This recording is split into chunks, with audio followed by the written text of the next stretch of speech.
नमस्कार, news nation आप देख रहे हैं। आपके साथ मैं हूं विद्यानाथ झा। वक्त 1 बजे का है और वक्त दोपहर के दंगल का है, लेकिन आज हम अपने दर्शकों को बताना चाहते हैं कि दोपहर का दंगल में कोई सियासी अखाड़ा नहीं होगा, कोई पॉलिटिकल पार्टी से हमारे साथ गेस्ट या मेहमान नहीं होंगे, बल्कि वो शख्स होंगे जो सीमा पर कभी हमारे आपके लिए खड़े थे। हमारे साथ रक्षा विशेषज्ञ होंगे, हम उनसे बात करेंगे। लेकिन 2 तस्वीरें आज देश भर से आ रही हैं जिन्हें हम आप तक पहुंचा रहे हैं। एक तरफ गुस्से की तस्वीर है और दूसरी तस्वीर है दर्द की। एक तरफ देश उबल रहा है तो दूसरी तरफ आंसू निकल रहे हैं लोगों के। ये तस्वीर देखिए, जो जवान शहीद हुए हैं उनके पार्थिव शरीर उनके घरों तक पहुंचाए जा रहे हैं।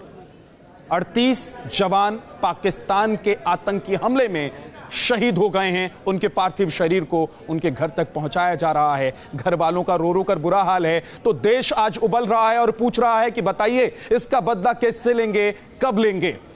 सरकार की तरफ से एक्शन देखने को मिला है और सरकार ने सीधे सीधे कहा है कि इसका बदला लिया जाएगा। वीके सिंह साहब हमारे साथ जुड़ गए हैं। वीके सिंह साहब, आज देश पूछ रहा है कि बताइए बदला कब, आर पार की लड़ाई कब।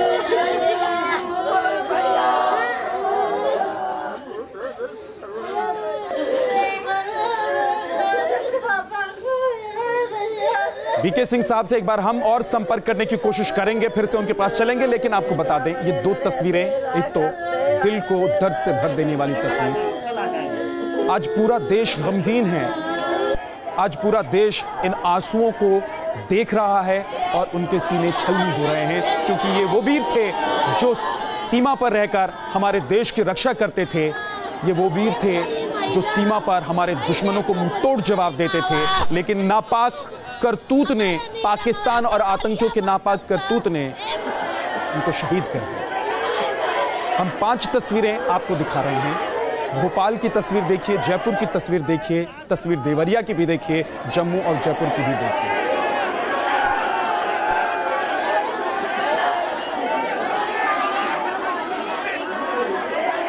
देश गुस्से में है, देश उबल रहा है। खुद प्रधानमंत्री नरेंद्र मोदी ने भी कहा कि देश उबल रहा है, लोग गुस्से में हैं। और उन्होंने ये बात कही है कि जिन्होंने भी इस हमले को अंजाम दिया है उनको बख्शा नहीं जाएगा। राजनाथ सिंह, केंद्रीय गृह मंत्री, श्रीनगर पहुंच चुके हैं। आज वो हालात का जायजा लेंगे और इसके बाद अरुण जेटली ने देश को बताया कि वापस जब कल लौटेंगे राजनाथ सिंह तो सर्वदलीय बैठक होगी। सर्वदलीय बैठक में तमाम पार्टियों को बताया जाएगा कि हालात कैसे हैं। माफ कीजिए, श्रीनगर के लिए रवाना हो रहे हैं राजनाथ सिंह। जम्मू पहुंच गए हैं वो, और वहां से श्रीनगर के लिए वो रवाना हो रहे हैं। वो हालात का जायजा लेंगे, स्थिति को भापेंगे और उसके बाद प्रधानमंत्री नरेंद्र मोदी को वो बताएंगे, उनसे बात होगी। साथ ही तमाम सियासी पार्टियों को कल बुलाया जाएगा, सर्वदलीय बैठक होगी। बैठक में बताया जाएगा कि हालात कैसे हैं और अब हिंदुस्तान एकजुट होकर क्या करें। लेकिन कुछ तस्वीरें जो आज आपको, हमें और पूरे देश को परेशान कर रही हैं, वो ये तस्वीरें हैं। जब पार्थिव शरीर शहीदों के उनके घर पहुंच रहे हैं तो तांता लग जा रहा है लोगों का। आस पड़ोस के लोग, आसपास के इलाके के लोग पहुंच रहे हैं शहीद जवानों के पार्थिव शरीर को नमन करने के लिए। एक ये तस्वीर देखिए जहां पाकिस्तान मुर्दाबाद और बदला लो के नारे लग रहे हैं।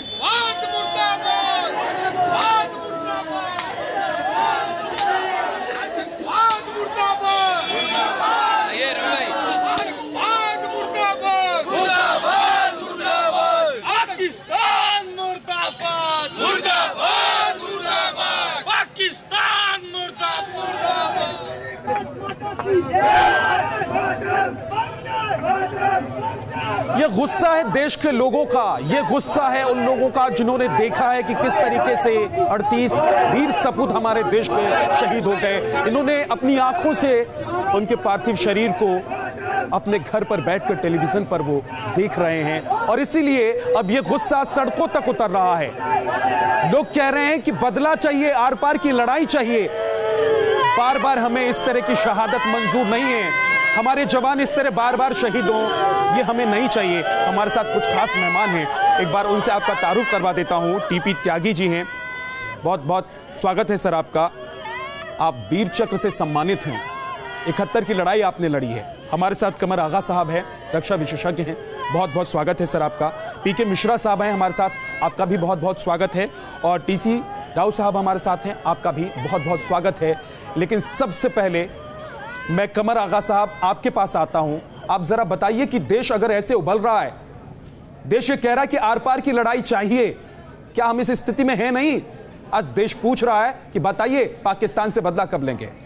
एक सेकंड मैं रोक रहा हूं, माफ कीजिए। एक बड़ी खबर आ रही है, हिंसा के बाद जम्मू में कर्फ्यू लगा दिया गया है। यह बड़ी खबर जम्मू से आ रही है। झड़प के बाद, हिंसा के बाद जम्मू में कर्फ्यू लगाया गया है। एहतियातन कर्फ्यू का ऐलान किया गया है ताकि कोई भी बड़ी वारदात न हो पाए। झड़प हुई है और झड़प के बाद जम्मू में कर्फ्यू लगाया गया। एहतियातन कर्फ्यू लगा दिया गया है ताकि किसी बड़ी घटना और बड़ी वारदात को कोई अंजाम न दे पाए। जम्मू से यह बड़ी खबर।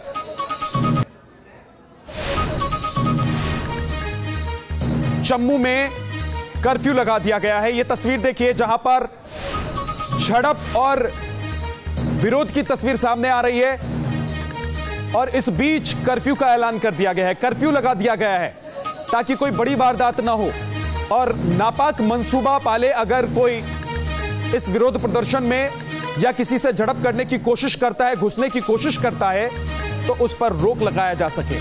क्योंकि देश में जिस तरीके से लोग गुस्सा दिखा रहे हैं, लोग जो मांग कर रहे हैं, उसके बाद जाहिर सी बात है कि साजिश रचने वाले अपने नापाक मंसूबों को भी अंजाम देने से पीछे नहीं रहेंगे। क्योंकि हमारे देश में ही कुछ गद्दार हैं जो आतंकियों का साथ देते हैं, कुछ गद्दार हैं जो पाकिस्तान का साथ देते हैं। और आज कमर आगा साहब यही गद्दार, यही पाकिस्तान का साथ देने वाले लोग हैं जिनकी वजह से आतंकी साजिशें कामयाब हो जाती हैं। हम अपने वीर सपूतों को खो देते हैं सर। बिल्कुल सही आपने कहा। ये सही बात है कि जम्मू एंड कश्मीर में उनके स्लीपर सेल्स हैं। वहीं नहीं बल्कि और देश के दूसरे हिस्सों में भी इन आतंकवादियों ने अपने स्लीपर सेल्स भी बना रखे हैं। 2-3 चीज़ें हैं प्रधानमंत्री ने कही हैं। एक तो बात ये कही है कि वो इसका बदला लिया जाएगा। जो लोग इसमें जुड़े हुए थे या जो इन लोगों ने इसकी मदद की थी, दोनों के खिलाफ तो हम लोग उम्मीद करते हैं कि जल्दी ही इसके ऊपर एक्शन लिया जाएगा। और उन्होंने सेना को पूरी खुली छूट दे दी है, यानी अब वो डिसाइड करेगी क्या करना है। दूसरी चीज़ ये है कि ये एक शॉर्ट टर्म प्लान है। मैं समझता हूँ जब तक कि लॉन्ग टर्म प्लानिंग हमारी नहीं होगी, जिस तरीके से हमारा मानना यह है कि पाकिस्तान की सेना सेंट्रिक जब तक हमारी अप्रोच नहीं होगी तब तक इस तरह की आतंकवादी घटना होते हैं। हमको ये मान के चलना चाहिए कि ये जो ऑपरेशन हुआ था ये पाकिस्तान की सेना की मदद से हुआ था। सेना ने इसको एग्जीक्यूट कराया, बगैर उनकी मदद के ये संभव नहीं था। और ये जो मिलिटेंट ग्रुप्स हैं ये सेना के एक अंग हैं पाकिस्तान की। तो जब तक कि हम उनको सेंट्रिक, पाकिस्तान की सेना को सेंट्रिक नहीं बनाएंगे नहीं। दूसरी तरफ ये भी है कि हमको उन फोर्सेस को भी मदद करनी चाहिए जो पाकिस्तान के अंदर डेमोक्रेसी की बात कर रहे हैं, सेकुलरिज्म, जैसे बलूचिस्तान है या खैबर पख्तूनख्वा के अंदर जो एक सेकुलर नेशनलिस्ट मूवमेंट खड़ा हो गया है, या जीवे सिंध जो सिंध के अंदर है, हमको उन मूवमेंट्स की भी सपोर्ट करनी। साहब, हमारे जवानों ने तो दिखा दिया ना कि शौर्य और वीरता क्या होती है। उन्होंने घुस के मारा, लेकिन कुछ ही दिन बाद एक उससे बड़ा हमला जो उरी में हमने देखा था। और इसीलिए आज पूछ रहे हैं हम, और इसीलिए आज हम कह रहे हैं कि आर पार की लड़ाई कब होगी। और इसमें दिक्कत क्या है सर? बार बार मरने से ज्यादा अच्छा है ना कि एक बार शहीद हो जाएं हमारे सैनिक, हमारे जवान। और बार बार लड़ने से बेहतर है कि एक बार घर में घुसकर मारिए उन लोगों को, पकड़िए उन लोगों को, खदेड़िए उन लोगों को जो बार बार इस तरह की साजिशों को रचते हैं। बिल्कुल सही कह रहे हैं आप। एक नेता अगर चुनाव हार जाए तो दोबारा लड़ सकता है, एक अभिनेता की फिल्म फ्लॉप हो जाए तो दोबारा बना सकता है, लेकिन एक सिपाही तो अपनी जान का बलिदान केवल एक बार ही दे सकता है और इसीलिए इसे सर्वोच्च बलिदान कहा जाता है। अब सवाल यह है कि सर्वोच्च बलिदान को सम्मान भी सर्वोच्च मिलना चाहिए। वो सर्वोच्च सम्मान मिल रहा है क्या? शहीदों का भी बंटवारा कर दिया जाता है।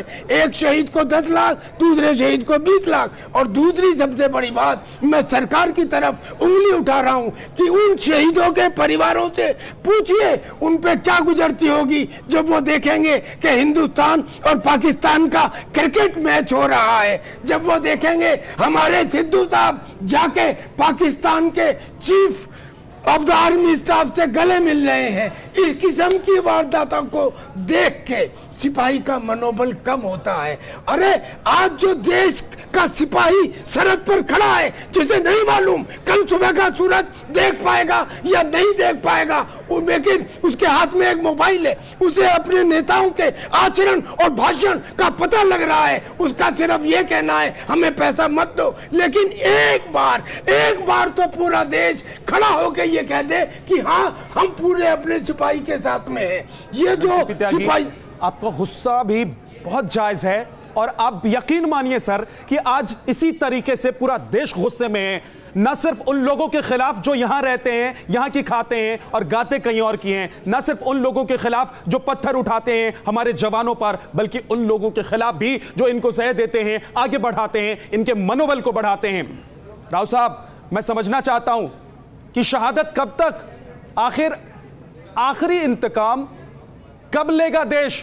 पाकिस्तान को कब बताएंगे हम कि देखो बार बार अगर तुम इस तरह की हरकत करोगे तो एक बार इतना बड़ा बदला लिया जाएगा जिसे सदियों याद रखोगे और फिर इस तरह के हमले को अंजाम देने से पहले तुम 10 बार सोचोगे।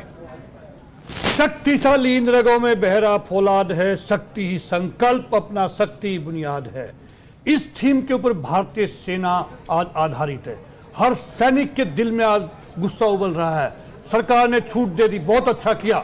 अब मैं चाहता हूं एक एक पत्थरबाज को, एक एक उसको जो इन उग्रवादियों की मदद कर रहे थे, एक एक उस इंसान को पकड़े जो इनको पनाह देते थे। और देखना आप अगले 3 महीने में हम इन सारे अपने जो आज हमने आज सैनिक खोए 38 सैनिक, इनका बदला लेंगे। मैं एक दुख रहूंगा उन शहीदों का जो आज शहीद सीआरपीएफ थे। पैरामिलिट्री फोर्सेस को न्यू पेंशन स्कीम में डाल दिया। आज हम बात तो कर रहे हैं शहीदों को कंपनसेशन की। राजनाथ सिंह ने पिछले 3 महीने पहले टेकनपुर में अनाउंस किया था कि 1 करोड़ रुपया वो हर शहीद को देंगे। यूपी सरकार 12 लाख का प्रपोजल लेके आई है। देखिए सर, मैं माफ कीजिए, मैं आपको रोक रहा हूं, लेकिन मैं अपने प्रोड्यूसर से कहूंगा कि वो थोड़ा सा अगर आवाज है तो दिखाएं, सुनाएं देश को कि ये जो आवाज है ना सर, ये ऐसा लग रहा है कि दिल से निकलकर आपके सीने में छेद करती हुई आवाज निकल रही है सर। मतलब समझ में नहीं आता कि इस तरह की जब तस्वीर आती है सर, यहाँ पे दर्द रो रहे इनका, तो दर्द चैनल पे बैठ कितना बढ़ जाता है, इसका अंदाजा लगाना बड़ा मुश्किल है। इनको न्यू पेंशन स्कीम में शहीदों को मिलेगा क्या? इनकी पेंशन क्या मिलेगी? मैं चाहता हूं कि जब तक शहीद की विधवा जिंदा रहे उसको पूरी तनख्वाह मिले जो आज उस जवान को मिल रही थी।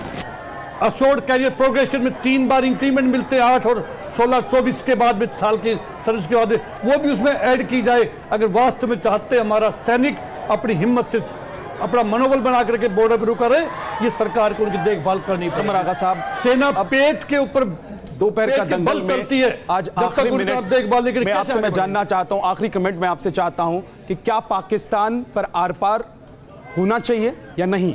आर पार का मैं नहीं कह सकता, वो सेना डिसाइड करेगी, लेकिन ये ज़रूर है कि इसका बदला ज़रूर लेना चाहिए, नंबर 1। नंबर 2, और जब तक पाकिस्तान की सेना को हम लोग सेंट्रिक नहीं बनाएंगे तब तक हमें इससे बचत नहीं मिलेगी। और तीसरी बात ये कि हमको पाकिस्तान के अंदर डेमोक्रेटिक फोर्सेस को स्ट्रेंथन करना चाहिए, और जब तक वहाँ पे डेमोक्रेसी नहीं आएगी इस तरह की घटनाएं हम जब से बना है पाकिस्तान हम लगातार हम देख रहे हैं कि किसी न किसी फॉर्म में आतंक का दंश झेल रहे हैं। हर कुछ वक्त के बाद इस तरह की घटनाएं होती हैं, हर इस तरह की घटनाओं के बाद बयानबाजी होती है, फिर लोग शांत हो जाते हैं, फिर लोगों का गुस्सा शांत हो जाता है। लेकिन आज जो तस्वीरें आ रही हैं देश के अलग अलग हिस्सों से, ऐसा लगता नहीं है कि यह गुस्सा शांत होने वाला है। बहुत बहुत शुक्रिया आप तीनों मेहमानों का हमारे साथ जुड़ने के लिए। दोपहर का दंगल में हम एक छोटे से ब्रेक के लिए रुक रहे हैं, लेकिन हम आपसे कहना चाहते हैं कि न्यूज नेशन चाहता है कि आप अपनी आवाज उठाएं, अपनी बात बताएं, और न्यूज नेशन आपकी आवाज, आपकी बात को लगातार दिखाएगा। हैशटैग बदला लो के साथ आप ट्विटर पर अपनी बात हमें कह सकते हैं। हम आपकी बात को, आपके राय को, आपके दिल में क्या चल रहा है उसको देश को दिखाएंगे। एक छोटा सा ब्रेक, जल्द हाजिर। भैया, वीडियो नहीं बनी। अब हम